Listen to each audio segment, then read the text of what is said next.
Hi, and welcome to Read Alouds by Schoolage. So, today we're going to be reading a really cool story called Manjhi Moves a Mountain, which is a nonfiction story. Nonfiction stories are stories that are real. So, this story is really based on a true story. And this story was written by Nancy Chernin and it was illustrated, which the person who draws the pictures, by Danny Popovich. So, let's read Manjhi Moves a Mountain.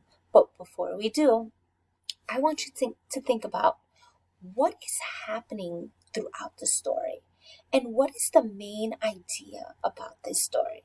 And I also want you to remember while reading the story that if you have a goal or you have a dream, it's always possible to achieve it. Okay, let's begin. Manjhi Moves a Mountain. Deep in the heart of India, a mighty mountain separated two villages. On Manjhi's side, nothing grew. People were hungry. Children gave up walking the 40 long miles to school on the other side of the mountain. Adults groaned on the jagged long climbs to plow the fields or shop in the mountains. On the other side, rice and wheat flowered and flourished. People's bellies were full and their pockets jangled with money. So, by looking at this picture, the mountain is right in the middle. I want you to observe both sides of the mountain and how Manjhi described them. Every day, Manjhi paused at the top of the mountain to catch his breath and gazed at the two villages. Why should some people have so much and others so little? So as you can see, Manjhi is right in the middle of the mountain. And I want you to observe both sides. What's the difference between the two? Manjhi tried to think of an answer as he made his way down the mountain to plant and harvest on the other side. If only the two villages were closer. If only the road between them were easier. If only there were a way to move the mountain. Frustrated, he picked up a stone and threw it. Crack! He saw a sprinkle of powder. He knelt down and felt it between his fingers. That was it. What do you think Manjhi was thinking about? Manjhi hurried to his hut to search for something to trade. He had nothing anyone would want except 3 goats. He gently looped ropes around their neck and searched until he found someone who would trade a worn hammer and a chisel for them. Why do you think Manjhi needs a hammer and a chisel? He hurried back to the top of the mountain. He positioned the chisel. He aimed. He swung the hammer. Clink! Powdered rock and tiny chips sprayed. Over and over Manjhi swung until it was too dark to see. Clink, clank, clunk. His sweaty, throbbing fingers rubbed the rough rock. He felt a dent. It was small and bumpy, but it was there. 2 inches, 3 inches. His shoulders ached.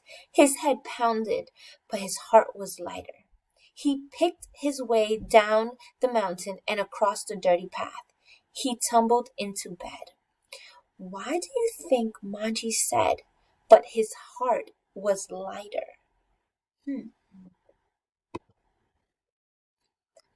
All too soon, a rooster crowed. Manjhi rubbed his eyes.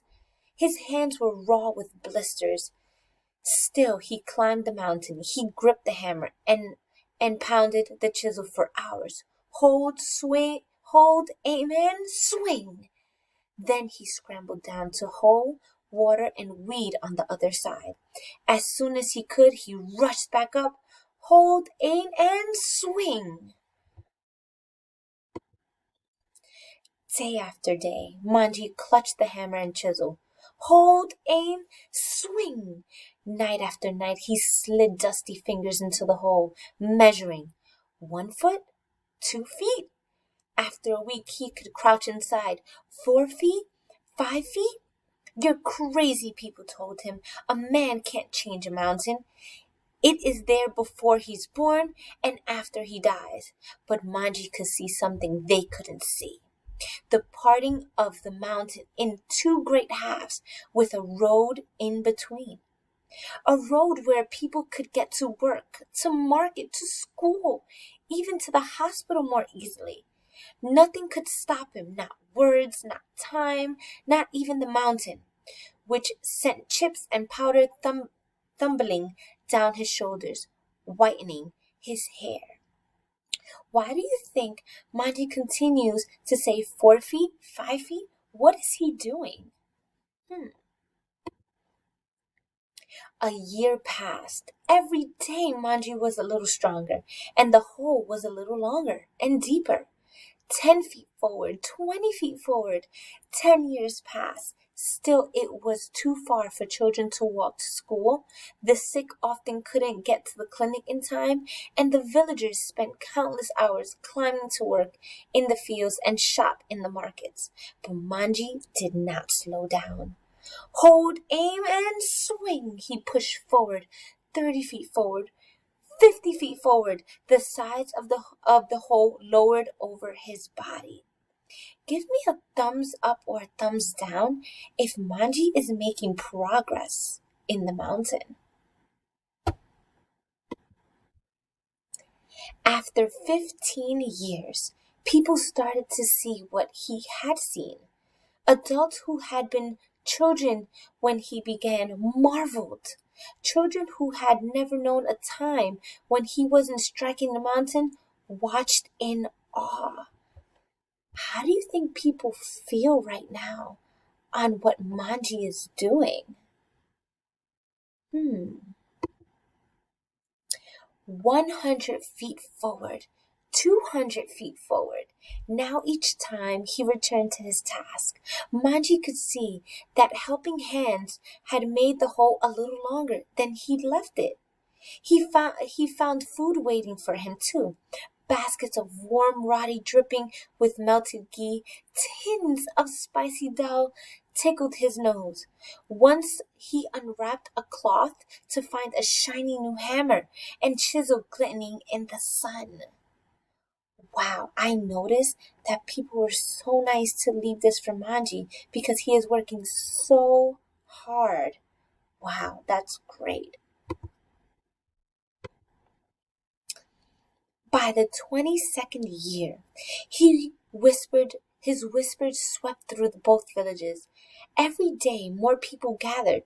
Parents lifted the little ones on their shoulders so they could see the other side. They wondered if this would be the day. Hold, aim, and swing. Men, women, children held their breath.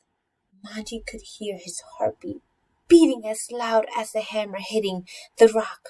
Hold, aim, and swing. Why do you think Manji's heart was beating so loud and so fast? What do you think they're waiting for? Swoosh! Where once a mighty mountain stood, there was nothing but open space and broken rock. What just happened in the story?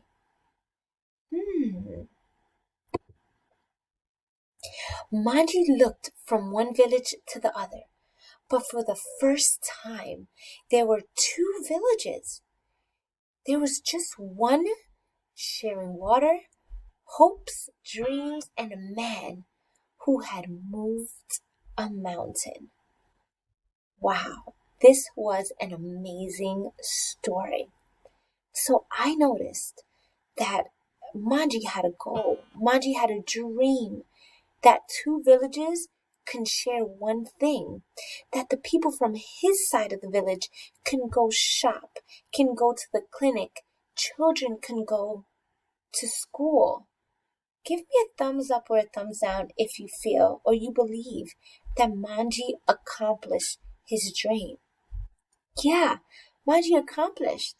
And if you see from this story, which is a true story, anything that you put your mind to, you can accomplish. Thank you for being part of our Read Aloud. Bye.